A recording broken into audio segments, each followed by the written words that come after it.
خۆشەویستان، ئێمە لەم سێ چوار ڕۆژەی داهاتووە بەرەو مەشهەدێک دەڕۆین و تا لە هەفتەی داهاتوو لەناو ئەو مەشهەدەیە دەبین، بەرەو مەشهەدێک و بەرەو ئۆفەرێکی خوایی زۆر گەورە دەڕۆین.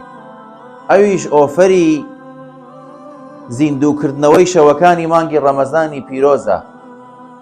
پێغەمبەری خوا صلی الله عليه وسلم لە وەصفیان فەرمێ: من قام رمضانا إيمانا واحتسابا غفر له ما تقدم من ذنبه.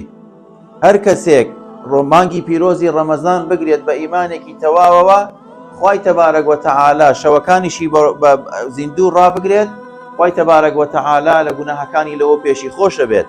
هەروەکو چۆن فەزڵێکی تریشمان هەیە بۆ ڕۆژەکەی: من صام رمضانا إيمانا واحتسابا غفر له ما تقدم من ذنبه.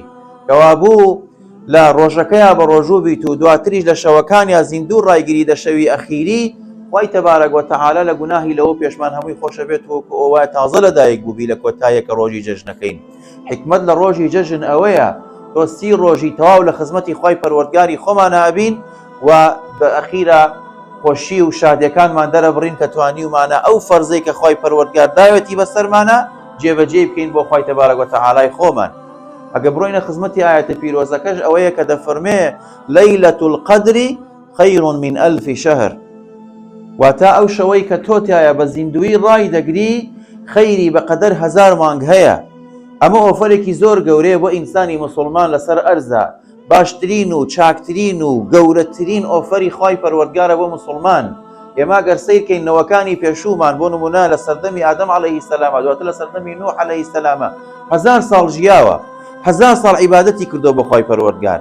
ئێمە بە تەمەنێکی کەمی 70-80 ساڵی ئەگەر زۆر بژیت 90 ساڵی تۆ لەکوێ گەیتە 1000 ساڵی ئەوان؟ بەڵام خوای پەروەردگار ئەمانەی بۆ داناوی. ئەگەر تۆ لە 1 ساڵات بۆ نمونە 1 شەوی لەیلەتول قەدرت بەنسیب بێ، واتە تۆ لە شەوێکە 83 ساڵ ئۆفەرت دەست ئەکەوێت. ساڵی داهاتوو 83 ساڵ، ساڵی داهاتوو 83 ساڵ بەم شێوە پێشی ئەوانی شەکەویتەوە لە عیبادەت و بەندایەتەکانە بۆ خوای پەروەردگار. ئەمە حکمەتێکە، ئەمە ڕەحمەتێکی خوای پەروەردگارە بۆ شوێن کەوتوەکانی پێغەمبەری خوا صلی الله عليه وسلم کە لە دوایەوە هیچ پێغەمبەرێکی تر نایە.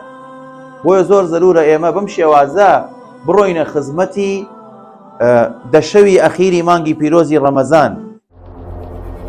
کەناڵی BK4 لە خەمی هەمووان، کۆکەرەوەی کوردان لە تاراوگا بەگشتی لە ئەوروپا و بەریتانیا.